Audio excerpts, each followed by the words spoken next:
I have used dating apps myself, over the years. And I had a long-term relationship. Someone we were long-term partners. We lived together for years. And here's the interesting thing. So we met through a dating app. However, we actually worked professionally in the same building. We never met there, but we worked in the same building. We had mutual friends. And actually, at one point in time, one of our mutual friends, was thinking about setting us up, but never did. So here we were on the periphery, but never actually meeting in real life. It took a dating app for us to actually meet. Hi, everyone. Welcome to the Love Sugar Podcast. I'm your host, Jeannie Bird.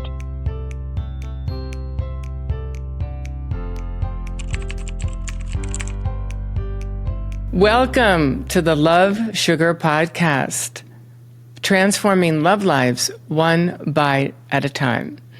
I'm your host, Jeannie Bird, and I'm a relationship coach specializing in creating love, nurturing love, and if necessary, completing love in a healthy way.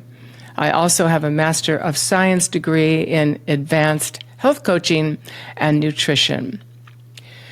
Exploring love and romance through the lens of emotional and physical well-being is not something you often hear about, but it's critical to understand. Why? Because your experience of love and your perception of love is happening through your mind and your body. So to have the best experience in love, you need to take care of your one precious self. So in today's episode, we'll be talking about dating, the challenges of modern dating, the fear that all the good ones are taken, or that, God forbid, you might have to settle, or feeling that who you like doesn't like you. And we'll also touch on the complexities of using dating apps, the pros and cons, and how people are now including using various social media platforms to connect with others. We'll also discuss the hurtful dynamic of ghosting. And also we're going to talk about slow dating, which is an ebook that my guest has written. And it's really a compelling guide for really slowing down the dating process. So I'm really excited to introduce her. My guest today is Cami Allen. She's a friend and a colleague of our transformative coaching work that we've been facilitating for many years. Would you like to say hello before I regale our listeners with all of your accomplishments? Hi, everybody. So happy to be here. Hi, Jeannie. Hi, Cami. So Cami Allen is a licensed therapist, trained in transformative coaching and clinical psychology with a specialization in trauma. Cami specializes with presenting issues of anxiety, depression, PTSD, relationship issues, grief and loss, recovery from intimate partner violence, and betrayal trauma. She also supports clients with recovery from addictions, including substances and sex and love addiction. And when it comes to love and dating, Cami has worked with female coaching clients around the globe, offering private sessions and online programs to learn how to identify and remove internal and external obstacles to love. So welcome to the Love Sugar Podcast, Cami. Thank you. So happy to be here. Thank you. I'm so happy you're here. I'd like to begin discussing what are the concerns and complexities that are facing daters in 2024. No matter the age of the person, there's going to be some kind of concerns. What is the dating pool that I'm working with here?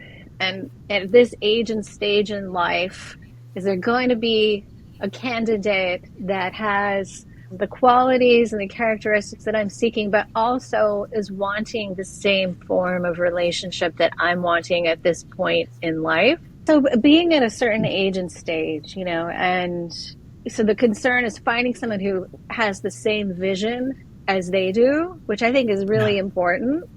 And then absolutely. lifestyle choices. So deciding, how do I feel about someone who has children, or how do I feel about someone with younger children, or like those types of things. The same kinds of the compatibilities, so just basically like the candidates that are out there, and are we going to be a fit? Am I going to find someone who's a fit for me, or am I just going to be alone?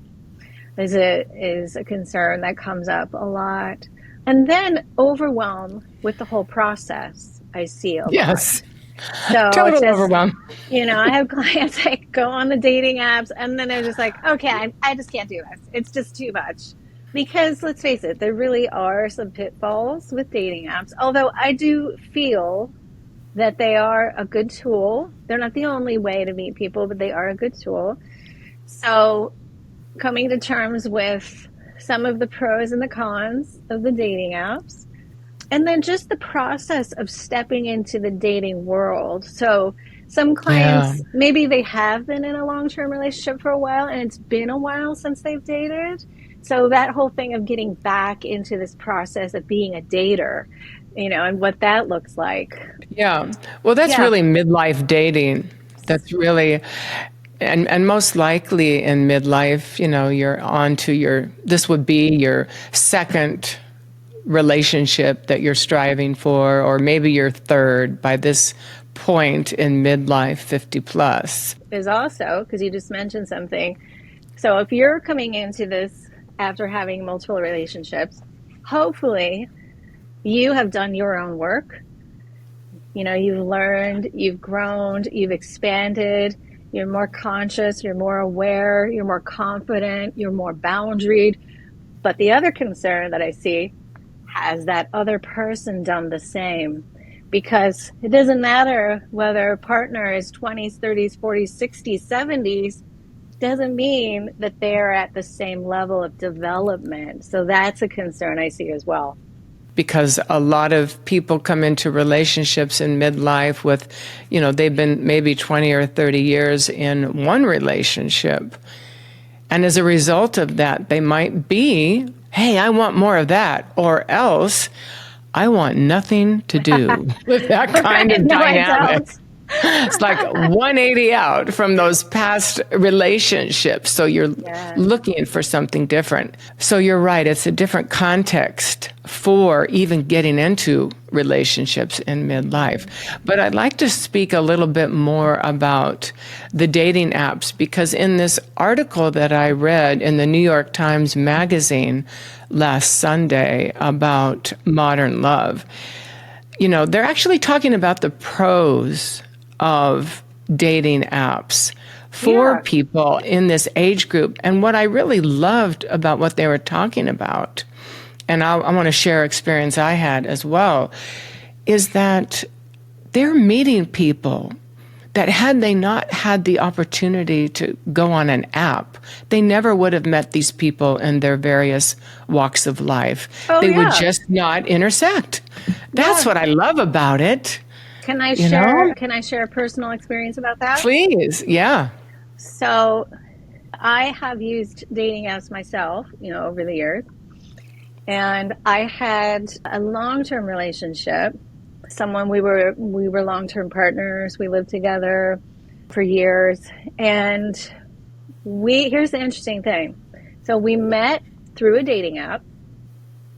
However, we actually worked professionally in the same building. We never met there, but we worked in the same building. We had mutual friends.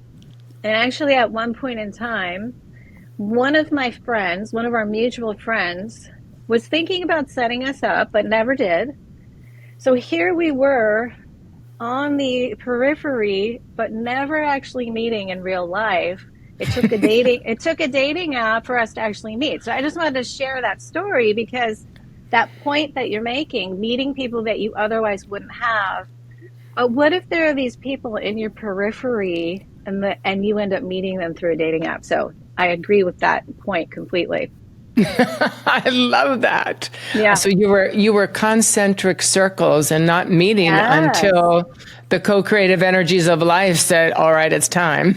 Yes. Through this dating app. Here you go.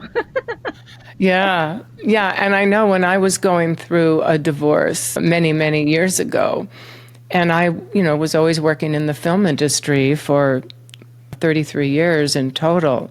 And, Hmm. people in the film industry are kind of like gypsies, we're on the set Yes. with each other like 17 hours a day. We know each other more than we know Hmm. our families, actually. And there's a shared context of Hmm. this work, this project that we're doing that bonds us together. So Hmm. when I started dating and doing online after my divorce, I too met people that I never ever would intersect with in my life. People who took the train to work, people who wore suits, Hmm. executives, plumbers. Hmm. I met the whole rainbow of, the work industry. So it was fascinating to get a whole other perspective on who's out there in the world and what makes them tick. So I found it very educational and very stimulating. So what else did the article say? So Oh, they're saying that dating apps provide a wonderful way to meet people you wouldn't otherwise meet. Were there any other yeah. good points? Oh, so many good points. But really, what comes to mind now is, people who maybe 20 or 30 years were in a marriage and didn't have a very good sexual connection. So Mm. now it's like they're sowing their wild oats and just having the best time and really reclaiming, if you will, or maybe discovering Yeah. for the first time their sexuality, what their Mm. desires are, and also at this age and at this time, in the midlife and older and Hmm. silver age, whatever you want to say, Hmm. people know what they want sexually and they're not afraid to express it. And they actually feel free, they were talking about within the first couple of dates, to talk about sex in general terms Hmm. so that they can see if the person they're sharing with has any resonance with what they're talking about. So I Yeah. really thought that was fantastic. I think having conversations early in the dating process, whether it's about views on sex and sexuality or views on intention, Right. because, someone might be like, I was speaking with someone yesterday and they're interested in dating and they were saying, I am not interested in purely a sexual connection.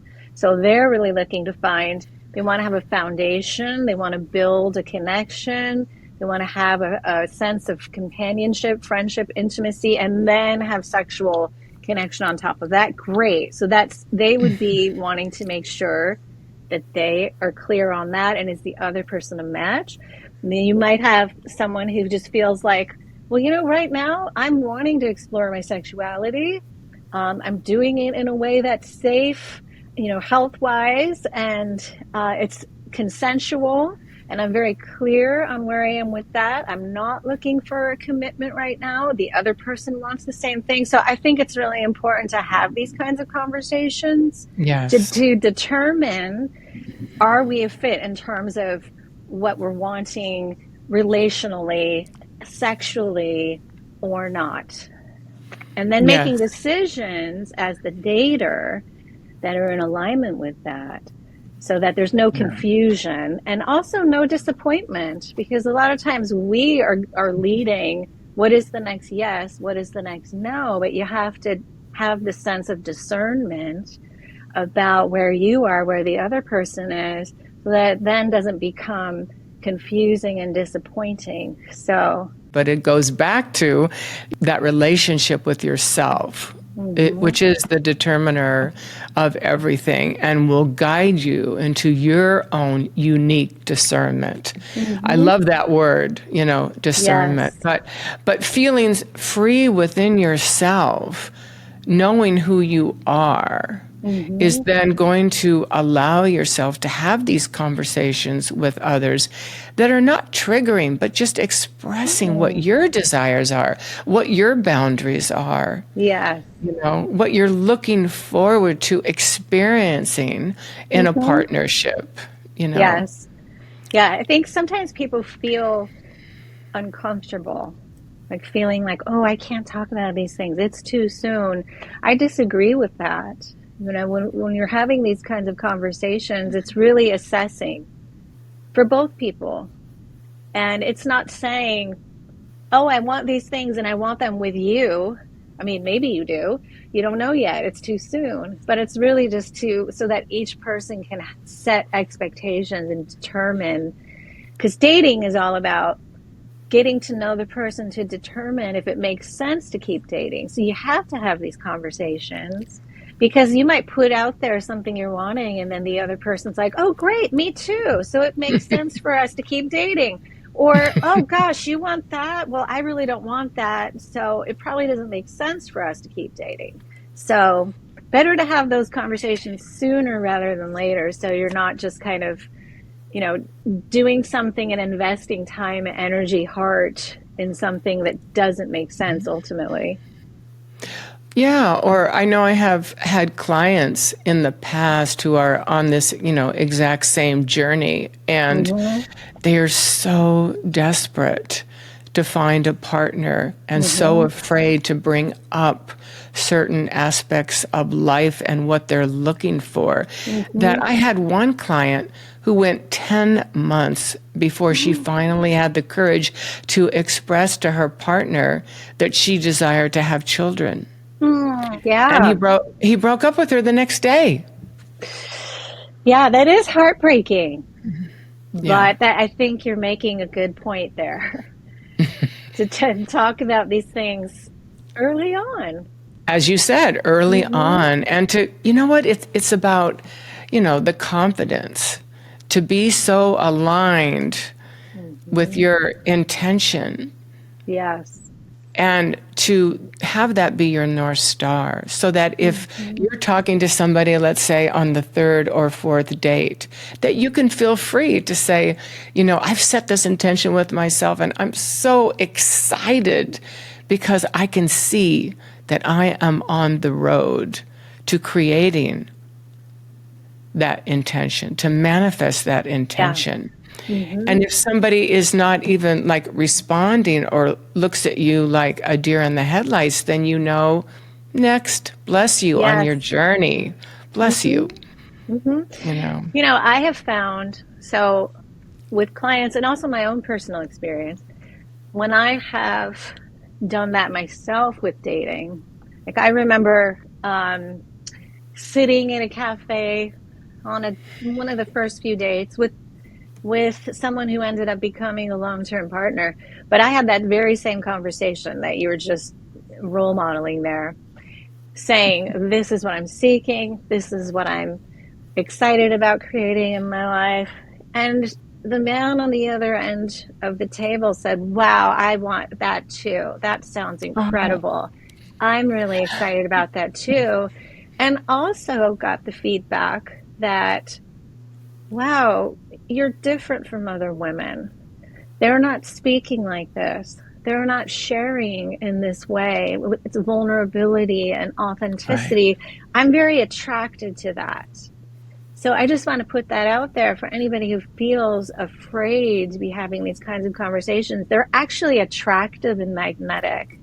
Now, it doesn't Yeah. mean the person's going to want what you want, but they might, or they might say, "Wow, I that is so incredible. You're so clear on what you want. I so respect you for that, but I'm not in the same place, so I don't think we're a match." But then like you said, it's not 10 months later finding out, "Oops, Yeah.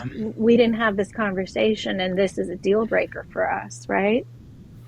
Right. And then, it's a general conversation. It's Mm-hmm. not anything about you or the other person. It's, Yes. hey, two people just coming together and realizing that this is as far as it goes. And again, as I Mm-hmm. said, bless them on their journey, you Absolutely. know? But speaking about the journey. I've been doing a little research, and I know we had spoken a while back at some of these, we have the dating apps, as we know. We have Bumble and Hinge and probably more. So And now many. there's so many. And then there's this thing called Talkify. And that looks pretty interesting because it's like an online matchmaking service where you fill out an extensive questionnaire and they match you with people who they feel that are compatible with you. So Sort of sounds a little bit like the eHarmony kind of vibe. it does, a little eHarmony. And there's another one called Elite Singles and Our Time and things like that, which appeal to me just from the standpoint as opposed to the swiping apps, because you need to fill out a profile. You need to kind of write about yourself so that people can get an idea of who you are. So I think in that scenario, it's really beneficial for people to fill out and be thoughtful about what they're saying and not to just be general. Like, I like to take walks on the beach and I really like to cook at home, but I also like to go out to nice restaurants. I mean, it's like, who is that person? You have no idea. Right? Yeah. So what can you put in there that really speaks to, what you're saying, the vulnerability and who you are and what you desire, and to put that in your profile? Because you might get less hits, but you're going to attract people of like mind and energy. Yeah, I mean, I think, as someone who has been on dating apps and, my clients, myself, let's face it, if you go onto a dating app and you're looking at a profile and the person has written, "Oh, I'll get back to this later." How compelling is this? Like, wait a minute, you couldn't take 5 minutes to just put something thoughtful about yourself? Like, how do I know who you are? That's just, no, it's unattractive. It's not compelling. And so I think whether it's something like a Hinge or, where you do have places to write, it's not as extensive, or something like Talkify, like you're talking about, or, where there's a longer questionnaire, I think it says a lot about someone's intentionality that they're showing up with to the dating process. That says a lot. Like, if someone is taking the time to really be thoughtful, to put some substance, they're trying. I mean, we have a few seconds, we're scanning, reading. If someone has taken the time to put substance and authenticity, that says a lot. If someone is not able to do that, I'm not sure I want to go on a coffee date with this person. So that's for daters. If you're putting yourself out there, take some time. And if you don't feel confident in being able to write something about yourself, work with a coach, work with a therapist, have someone help you to pull out your essence and to help you present yourself in a way that really speaks to who you are. Ask your friends, what are my great qualities? What do you like about me? Get some help, because I think it really helps to have some written words that speak to who you are. And it can be done in a concise way. Sure. Absolutely. I could not agree more. I love what you're saying. And really, I really reach out to clients to kind of dig deep, and to ask themselves questions like, who do I want to be for my beloved? Who is my beloved for me? And what are the top qualities that I'm looking for in a mate? Yes. And what are my strengths and what am I a little weak on? What could I use, help with? Yes. So I think asking ourselves these questions are really helping us get to the heart of what we deeply desire so that we can communicate in a way where people can find their way. We want people to find their way into our inner world. Absolutely. Yeah. I created a program. It's a 12-week love life makeover. And what you're speaking to is one of the first things that we work on. What you're speaking about getting beyond tall, dark, and handsome to what are the qualities, the characteristics, what's the character of this person, that you're seeking, the things that truly matter. Things like honesty, ability to communicate feelings, ability to be able to, as a relationship progresses, ability to be able to come closer, ability to be able to deepen the intimacy. These things we don't think about, but that are actually truly important. And then the same goes for turning the mirror towards yourself. We can Absolutely. always be looking out there for this, I want this, I want that. But who are you being? So the same thing, looking at those deeper qualities and characteristics, and then also having that kind of be your compass about how you're showing up in the dating process. Can I give an example about this? Please, I love it. So I'm working with a client, and she is in the younger phase of life. She wants to create families, she wants to create children. She has strong spiritual beliefs, and she does not want to um, necessarily have a sexual connection instantly. This is something that she wants to build a relationship, build a friendship, and move towards creation of family and children. So, what we're working on is making sure that her behavior is in alignment with that vision. So, she's made some missteps in that area, and it's because of that desire. It's also about these negative beliefs that come up that have us act in certain ways. So, wanting to be liked, wanting to be enough, wanting to be chosen. So some of her actions have not been in alignment with this vision that she has. And so we sit and talk about it.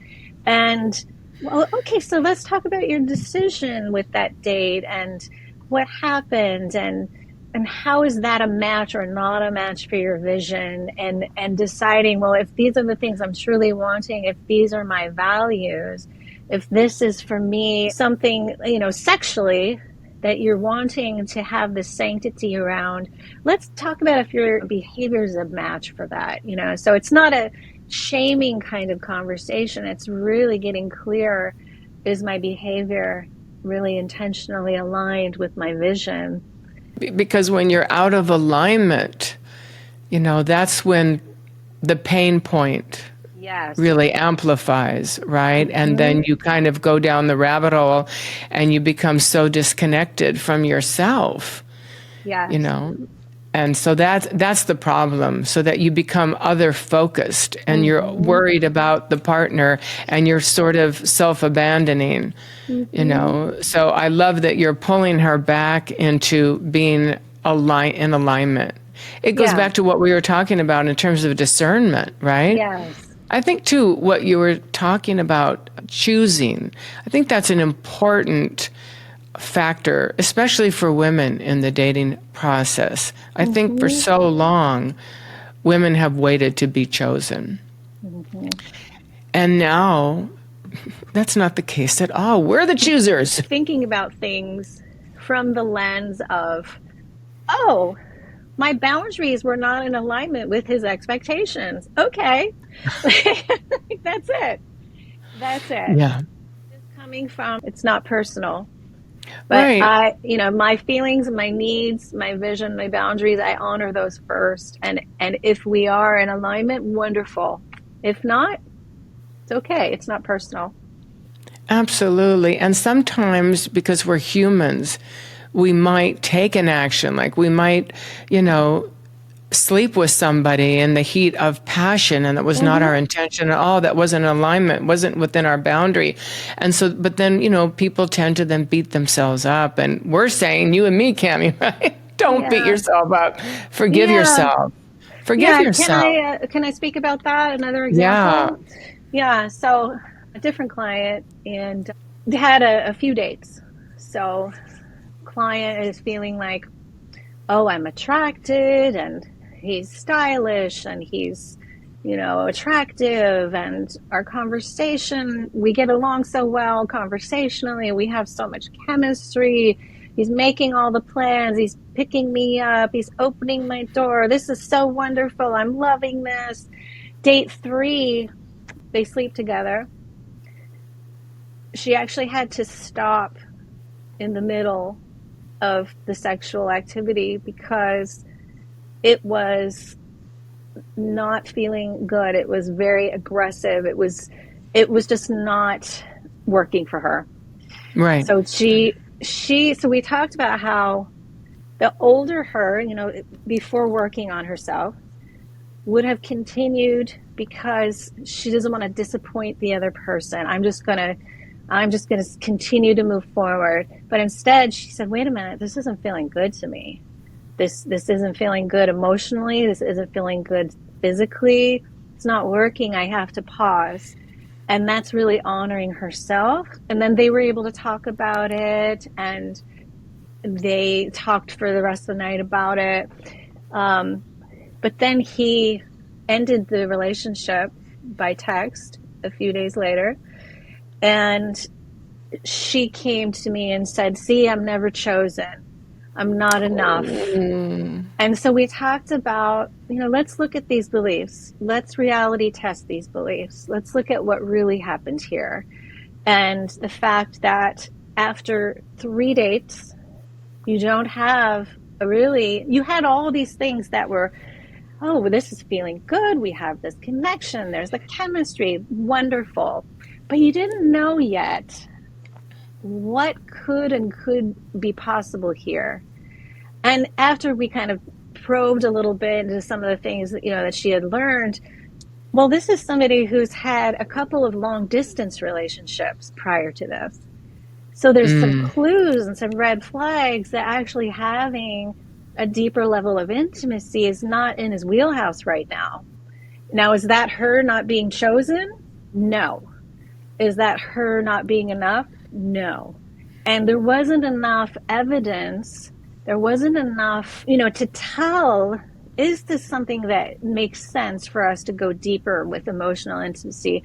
Does it make sense for us to go deeper physically?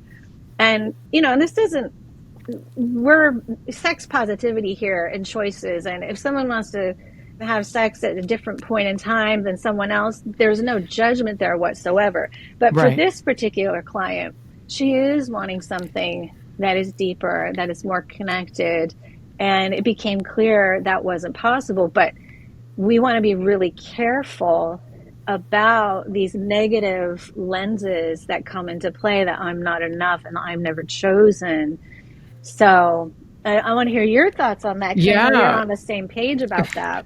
absolutely. No, I love what you're saying. And I love the process by which you were holding and containing her and helping her move through it. That's just beautiful. That's what we do as coaches, facilitators, and in your case, as a therapist, to Mm-hmm. really help people see that actually they are the choosers, they're the deciders.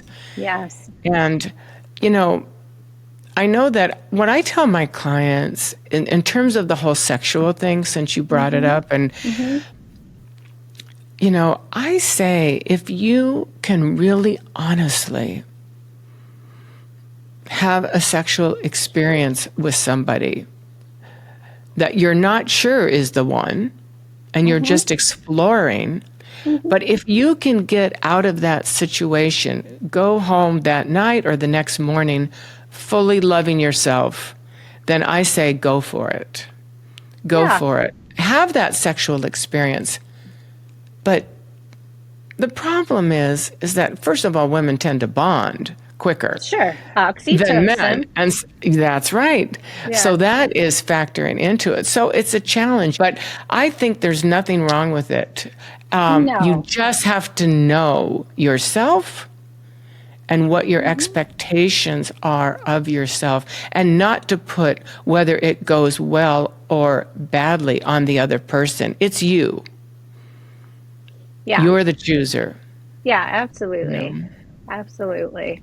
I agree. I totally Yeah. agree. I just tend to find that um, a lot of times people they put the cart before the horse a little bit in terms of that. And now you're involved, you're having sex with somebody, you're now in this intensity, but you haven't even really determined if this is an appropriate partner. So Right. that's something to take into consideration. Now, it's totally fine, like you're saying, to just be open-minded, to know yourself, to know what your boundaries are, to know what you're okay with, what you're not okay with. And if you're fine with that, we're figuring it out. Great, go for it. But I just see a lot of disappointment when a woman is wanting something and then ends up finding out, oh, this is a total mismatch. Right. And now I'm kind of, like you said, I'm bonded. So then now I'm going to stay in this because I'm bonded, but it's actually not fulfilling me. There are so many needs that are not being met, but they are bonded. Spontaneous things happen. If you have built the foundation for yourself, you've done your inner work and you know who you are, and we all have needs. You could be on the journey for a Absolutely. while, Yeah. so you fall off the wagon. It's just about being able to hold and contain your own feelings and not to let disappointment that it wasn't reciprocal take you Yeah. out of the game. Yes. Agree. Social media and how people are in some cases veering away from the dating apps and Mm-hmm. looking towards various social media platforms like, learning about Strava and Twitch Mm-hmm. and Discord. And then, of course, our Instagrams, Facebook, TikTok, and Sure. whatnot. But that people are actually finding people. And what I love about it, because they're finding common ground, they're getting together Mm-hmm. based on shared interests. Yeah. Yeah. So Even they're doing, gaming or even like virtual reality. Yeah. There are so many different ways now with online to meet. Absolutely. people have found their way to create more authentic connection. Mm-hmm. And I just love that. So it feels very hopeful to me in that regard, that people are taking matters into their own hands and creating opportunity, creating their own meetup groups even. Yeah. You can Meetup find people. groups. Yeah. Yeah. I think what you're speaking to is to be open minded and to be generative in terms of creating opportunity to meet people. So I have a client who she really enjoys cycling, biking. So she went to a cycling group, like a meetup group. Do you know that everyone who came to the group was a single male and she was the only No female? way. Score. And they were all absolutely lovely and kind and accomplished. And she's creating friendships and who knows, possibly, dating possibility. So, yeah. So you never know. And I know someone else who went on a cruise and is now engaged to someone that she met on the cruise. And she Um, was a single woman on the cruise? Single, yes. Love that. And then you're talking about Twitch. I know someone who met her boyfriend through Twitch. So, Right. yes. So, thinking about opening up the possibility, like, how else can I get myself out into the world, whether it's online through social media or an app or through an activity, a meetup, or an interest. So, being open to trying to get yourself out into the world, whether it Yeah. is virtually or out in the world. Yeah. And so, in almost every case of what you're speaking about, that requires us to stretch beyond Mm-hmm. who we think we have been, outside of the identity that we think we are. And there's a quote, and I can't remember who is the author of this quote, but I'll just share it now. Mm-hmm. In order to create something you've never had, you have to become someone you've never been. I love that. Yeah. So I I think it love really that. speaks to, again, being proactive, stretching yourself outside of your identity so that you Mm-hmm. can really create and become the man or woman you would need to be in order to be magnetic to the type of Yes. person you're seeking. So I think with that in mind, I'd like to kind of segue to the ghosting, such a painful dynamic. Mm. And it can obviously make people feel so rejected, abandoned and riddled with insecurity. You know what? There's this, what is that saying about God's protection? Yeah, Uh, rejection is God's protection. yeah, Yeah. let's switch that for ghosting. Ghosting, Yeah, God's okay. protection. I That's mean, perfect. I feel like the ghosting, and I actually talk about that in my slow dating guide. Ghosting just says so much, it really does. It's kind of like, oh, okay, so I see that you're not able to even send just a kind, concise, hey, it could even be, hi, I don't think we're a fit. Like if they can't manage anything more than that, or well, it was nice to meet you, but I just don't think we're a good match. We don't owe anybody anything. We're just all trying our best. Um, and to me, if someone ghosts you, it's just a sign that you were not a match, really. Or you're messaging, you think you have a nice connection, crickets. Or you meet in person and you feel like, oh, I think that went pretty well. Again, nothing. Or you've gone out even a couple of times, and it can happen at any different um, part of the Yes. process. But really, let's just flip ghosting to be, you know what? It's just a sign that we were not right for each other, and Yeah. and I think being on the other end of this, um, it's always just you just be kind. Just be kind. If you don't feel that this person was a fit, thank you very much. I enjoyed meeting you. We had a great conversation. I don't feel we're a love connection, but I wish you all the best. I truly hope that you find what you're looking for. Normally, if you send something like that, the other person will respond in kind and say something along the same lines. Thank you, you too, all the best. Don't take it personally. You don't know what's going on with this person in their life, their circumstances, their capacity. Let's go I back to think what we were. that's what it is. You're saying Yeah. capacity. They lack the Hmm. capacity, not you. Yes. Yes. They're the ones who Yeah. are lacking communication skills and don't know Yeah. how to express what they're feeling. So rather Yeah. than be wounded by it, I Hmm. think, you know, again, the protection aspect and feeling relieved that you dodged a bullet. And Absolutely. even though it hurts, again, this is an opportunity to reach out to a coach, to a therapist, to a Hmm. friend, and maybe even write a letter. Write a letter to this person that you'll never send, but just get it Hmm. off your chest and create the closure for yourself that you can't have Yes. in communicating with the other person so that you can put it to rest really Yes. emotionally. Yes. And I was going to say, like the earlier example, if anything comes up around, oh, I'm never chosen, I'm not enough, or, any of those things, let's look at that too. And That's let's right. let's look at what really is true here. And let's try and break up those negative lenses and those negative beliefs that are coming into play, and instead to shift into the truth of who you are, how wonderful and beautiful you are, and that you are continuing to be connected to your vision for love.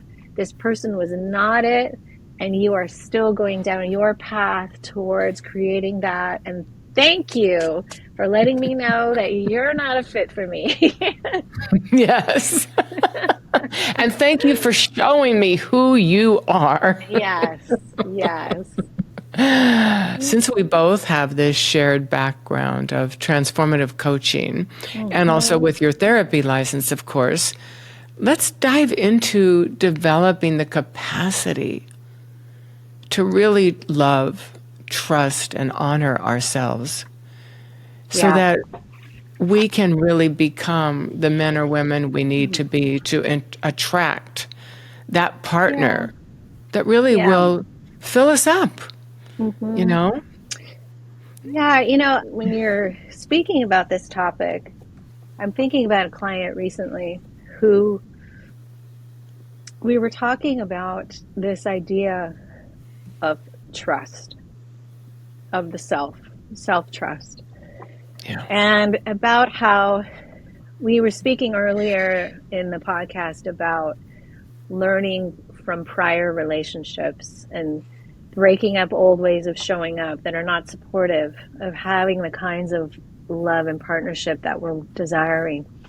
So, along the lines of self-love and self-trust, this client is developing the insight that she's always been so other focused that she's completely skipping over herself, skipping over her own feelings, skipping over her own needs, skipping over her own desires, and the focus is going on the other. That's right. And as a result, you know, she's not responding to herself. You know, we live in a society where we are told that it's too selfish if we have needs, or, you know, too selfish, it's too much. We have to focus on other people or we're selfish. Where the word narcissist is thrown around. Oh, well, you're going to be a narcissist if you do that. And we're socialized that we need to take care of everybody else. And so what ends up happening, and in this particular instance, the client realized, oh my gosh, I have been overgiving my entire this prior relationship.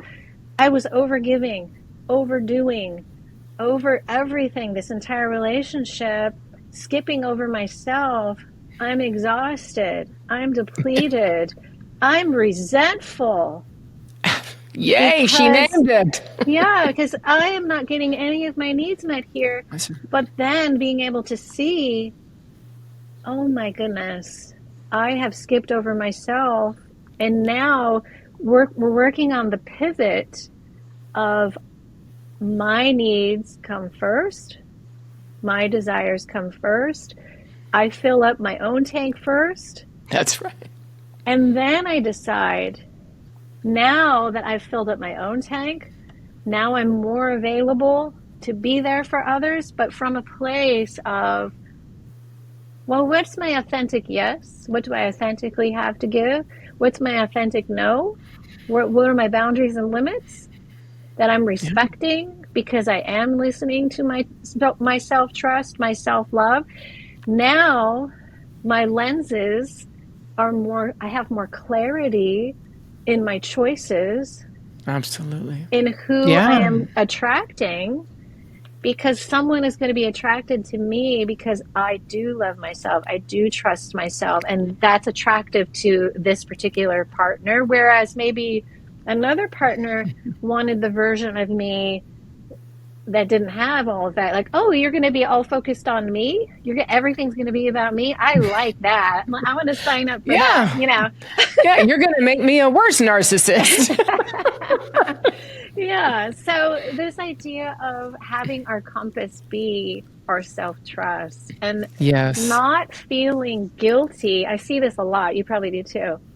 Not feeling guilty about your needs. Not feeling guilty if something is a no. And not feeling guilty for having a boundary. And this goes not just for love relationships, by the way. I mean, this can be with friendships. Oh. This can be with family members. This can be with, you know, professional relationships, but starting to show up in the way that you're bringing this sense of trust to all areas of your life, that self-trust, that self-love. Right. It's going to create better relationships wherever you go. Absolutely. And what's really true also is that when you speak up what your healthy needs, your feelings, and your boundaries are, not in an abrasive way, but just merely stating what is true for you, people organize around you. Yes. You know? And I think energetically, people do feel safer when somebody is being their own person. Absolutely. Because if you're in a relationship where you're like, you know, you're just abandoning yourself. Yes, it's like whatever you want. Like, knock, I knock, have no who's preferences. There? Yeah. There's nobody home. You know? What happened to the person I met? Where did she go? Yeah. Well, I think what this is creating, so it's creating the possibility for mutual relationships, because I see this a lot in clients where this pattern that we're talking about exists from the beginning of the relationship. And then it creates a relationship where the mutuality and reciprocity is not there, you know? Yeah, And now you're in this relationship where it's like, gosh, how do I get my needs met? Well, I've created this pattern where there's no reciprocity. So that's right. we're not talking about, oh, me. That's not what we're saying. What we're saying is being able to create a dynamic where you show up in a healthy way, healthy love of self, healthy sense of trust, healthy listening to your inner wise self. And that's making you capable for having a reciprocal mutual That's relationship. right. So that's what we're saying. That's what it sets you up for. Yeah. And it all begins with that relationship with yourself. Well, how do you do Mm-hmm. that? You know, and Yes. we have our transformative practices that are pretty rich and deep, and Mm-hmm. not to go into here today as Mm-hmm. much, but suffice to say that creating a compassionate and trustworthy and intimate mentoring Mm-hmm. relationship with the part of you that has been wounded Yes. is going to really ensure that you can come home to yourself, to feel safe within Mm-hmm. yourself, and to Mm-hmm. feel worthy, that you deserve the most wonderful love your heart could ever hold. And I think there is a lot of value in going back to look at experiences in life from childhood to now that kind of set up this blueprint of seeing the Yeah, world, and set up your brain and your body, and to see how you respond to others, how you respond to relationship. What are these unspoken relational rules? What happens in your body and your nervous system that has absolutely. been outside of your conscious awareness up until now? Like maybe you've been in a flight response for the last 30 years because of trauma that happens when you were a child, and your nervous system is clenched and you don't even realize it. So we want to get underneath to look at Underneath. some of these things that have set you up for the way that you're responding in your life, Right. to try to heal and break it up. Yeah, no, you're absolutely spot on. And that, of course, is the genesis of our transformative coaching right there in what you're saying. But when that trigger comes up, that trauma comes up, it's, if you're processing it with your client, it's not like it happened 30 or 40 years ago. It happened like 3 minutes ago. That Right. wound entered Mm-hmm. your consciousness right then and there, and it feels the same. The body doesn't know the Yeah, difference it's between very the true. inception of that trauma and what you're Mm-hmm. experiencing right now. So we got to catch it, and that's part of our Yeah. work. Yeah, and this work is very layered, and we're looking at all the layers over the years that have set up these patterns and these dynamics, the things that are held in the body, the things that are these pathways in the brain, these beliefs that have impacted how you've behaved for your whole life. It's a whole process to go in there and start to break all of this up, to allow your brain, your body, your nervous system to be able to shift into more adaptive ways, into more resilience, into more of the truth of who you are The in truth. this, yeah, in a safe holding space with a trusted coach or therapist, to be able to unwind all of this so you can be Yes, showing up yes. inside of the truth of who you are.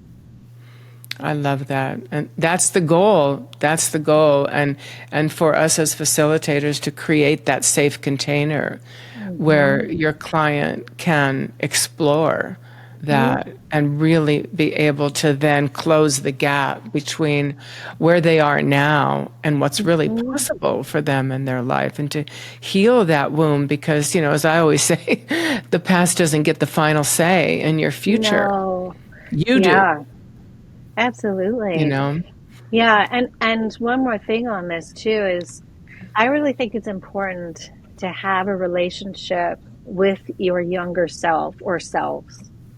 And for some clients, I see that this concept, the idea of connecting with this younger part or younger parts, is so foreign to them. This Yeah. aspect of them, it's almost like they've just pushed that part aside for different reasons.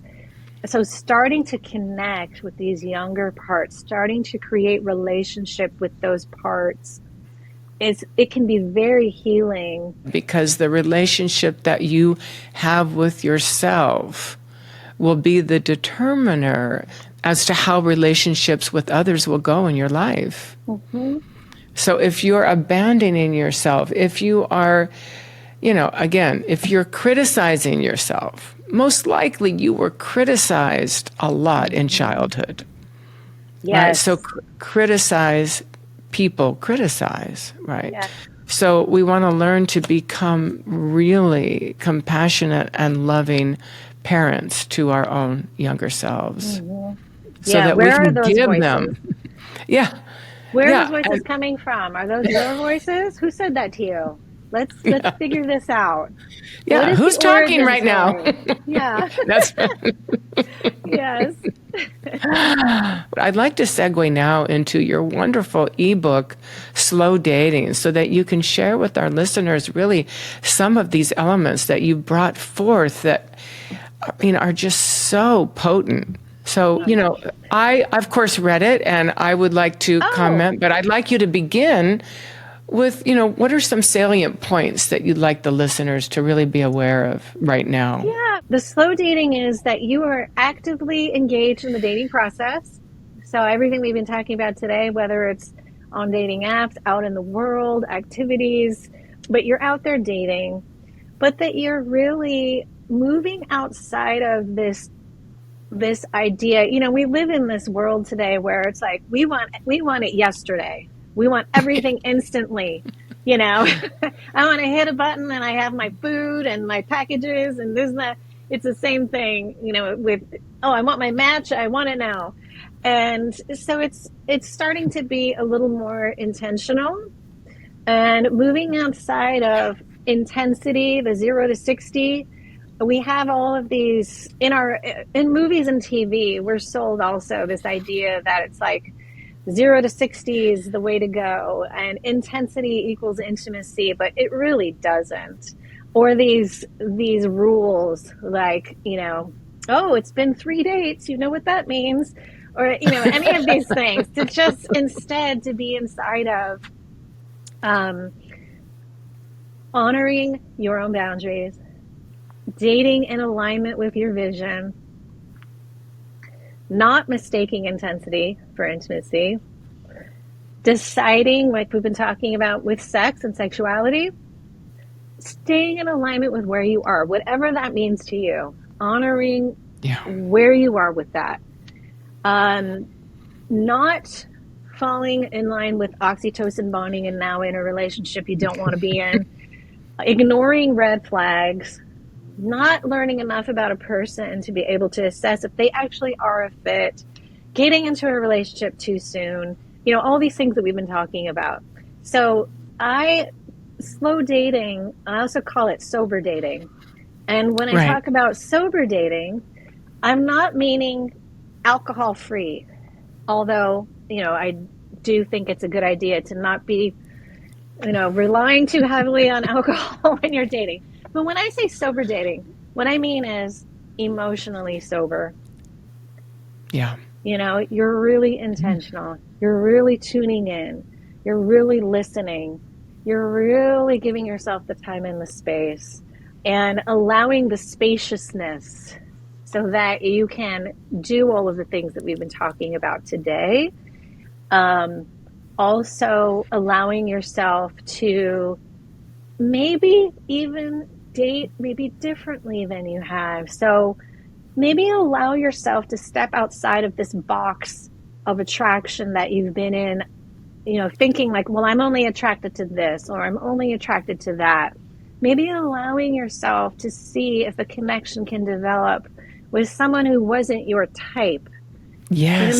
Maybe there's a connection there that's beyond this, box of attraction that you've had. Now, I'm not saying talk yourself into dating people you're not attracted to, but what I'm saying is open yourself to the possibility that there might be a different way to get to connection and attraction. And you're saying yes. What do you think about that? Yeah, I just love that. I love that. It's so important what you're saying, because if let's say, for example, you've been dating and the same thing keeps happening time after time after time. So you want to get curious about what that common denominator is. And let's say, for example, maybe you need that chemistry, you need that attraction, right?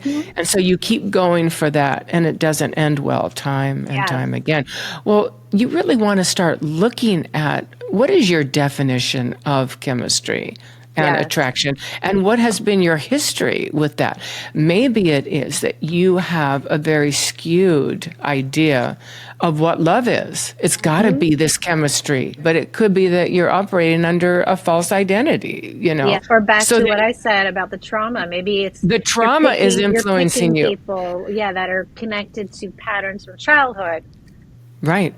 And so what we want to do is get curious. We want to get curious about that and give ourselves, as you're talking about the spaciousness, to just explore that within ourselves. So not to rush to judgment. I don't have chemistry, delete. Yes, yes. One date, who is no the chemistry, character? done. That's right, yeah. Who is the character, like you were saying earlier? Who is this person? What kind of, in terms of, as a woman, what kind of man is he? And I think in your book, I'd like you to expand upon that. You speak about two things I'd like you to share a little bit more about. And that is femininity, using your femininity, and also graciousness. I love that. The feminine is being very tuned in, very connected to yourself, your inner world, and how that relates to the dating process is, again, you're not all focused externally. Well, do they like me? What do they think about me? It's tuning in. Am I feeling comfortable and at ease? Am I fully being myself? Am I enjoying this? Do I feel attracted? Do I feel that the other person's feeling interest in me? Is there space for me? Right. Am I sensing a warmth? Am I sensing a connection? Like really coming from that space, being open, allowing spaciousness, not feeling like you have to fill the space, frenetically, but just being in a place of allowing and spaciousness, and being very connected to yourself and your senses, allowing yourself to be, in your body, in your sensuality. And that doesn't mean sexuality. Right. It could translate into that, but it's just carrying yourself, fully being in your body, dressing yourself in a way that you feel sexy and sensual, caring about yourself. And it's just an essence. It's your essence. That is feminine. That is gracious. And if someone is not in alignment with that, again, we're not a fit. Absolutely. And I love that. It's also what you mentioned in the book that I loved is, allowing yourself to be courted by your date. And, that's, again, it's another conversation about boundaries, but it's also, interspersed in with the femininity, to really let somebody know that you would, actually prefer to not just hang out. Yes. But would like to, actually go out on a date and have him plan a date. Yes. So that you feel really honored. Yes. Yeah. I actually had someone say that to me recently. Oh, really? Share. Well, because I am dating myself, and I had someone recently tell me that I am courting you. That is the word that he used. And that he has been planning the dates and taking me out to these lovely dinners, and we're having great dinners and conversations. I'm slow dating different people, but this particular person said that to me. And because I have invited that to happen and he has responded, but he shared that with me, that I am courting you. Like, oh, well, thank you Oh, very much. I'm really appreciating that. So, and I would expect nothing less. all that to be said is that, there are people out there who will respond, who want the same things that you do. And I mentioned a couple examples earlier in our conversation where that wasn't the case, and that's okay. They're not a bad person. We're not a bad person. It's just not a fit. But if you That's put right. out the needs, the desires, the preferences for where you are, the person who is really interested in you, they are not only going to respond to it, they are really going to love responding to it because they want to meet the need that you're having, to show you, hey, I really have interest here. I'm really wanting to Yes. show you that I'm interested in developing something here. So I'm with Yeah. you. We're in Yeah. this. They are physically and emotionally available to explore a partnership. Yes. So Yeah. you're actually on a level playing field. We need to move into the sugar aspect of our episode. We have love, we've talked about love, and then we always talk about sugar. And just to keep it a little bit short today, but really I think that when people are dating, it's really important to be mindful of what's on the tip of their fork. In order to be in alignment with our discussion of self-love. Our nutrition Yeah. is absolutely critical. So let's say, for example, when we're planning, to go on our date, that we're eating things that are keeping our energy up, Mm-hmm. that are keeping our mood high, our optimism high. Right? So you wouldn't want to be like going on preparing for a date and eating a pizza, and having a lot of Coke or, Right. even a lot of wine before, because what's going to happen? You're going to feel lethargic. You're going to feel bloated, and that's not an alignment with the intention that you've set. So connecting these dots, that this is an important factor. Mm-hmm. So can I say something about this? Yes. So something that I see around this, and this goes back to what I was saying before about being really in tune with our nervous system. What I see a lot with this is emotional eating, because Yeah. dating can bring up a lot of stress, a lot of anxiety, a lot of uncertainty. And so I see sometimes that people will reach for food just to have some emotional soothing with the Right. food.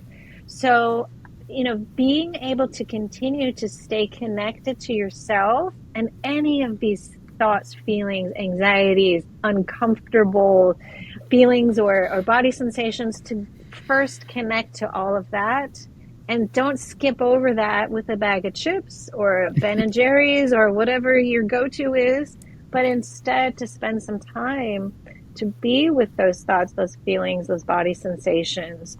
As we were talking about before, maybe it's the younger self, maybe it's the false belief coming up. Work with that a little bit Yeah. so that you can maybe bring down the discomfort, the anxiety, the stress, and maybe you don't even need what you're going to reach for because you haven't skipped over yourself. Right.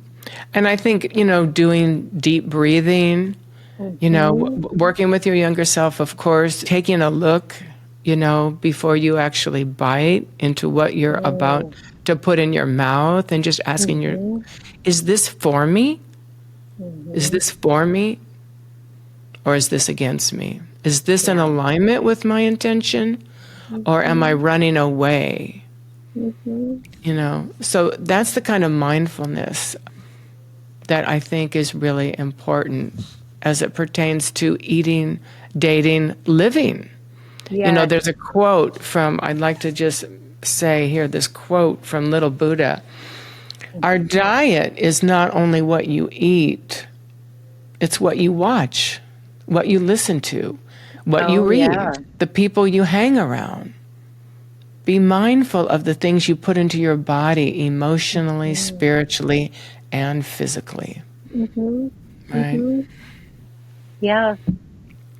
On the flip side, also, I think when it comes to eating,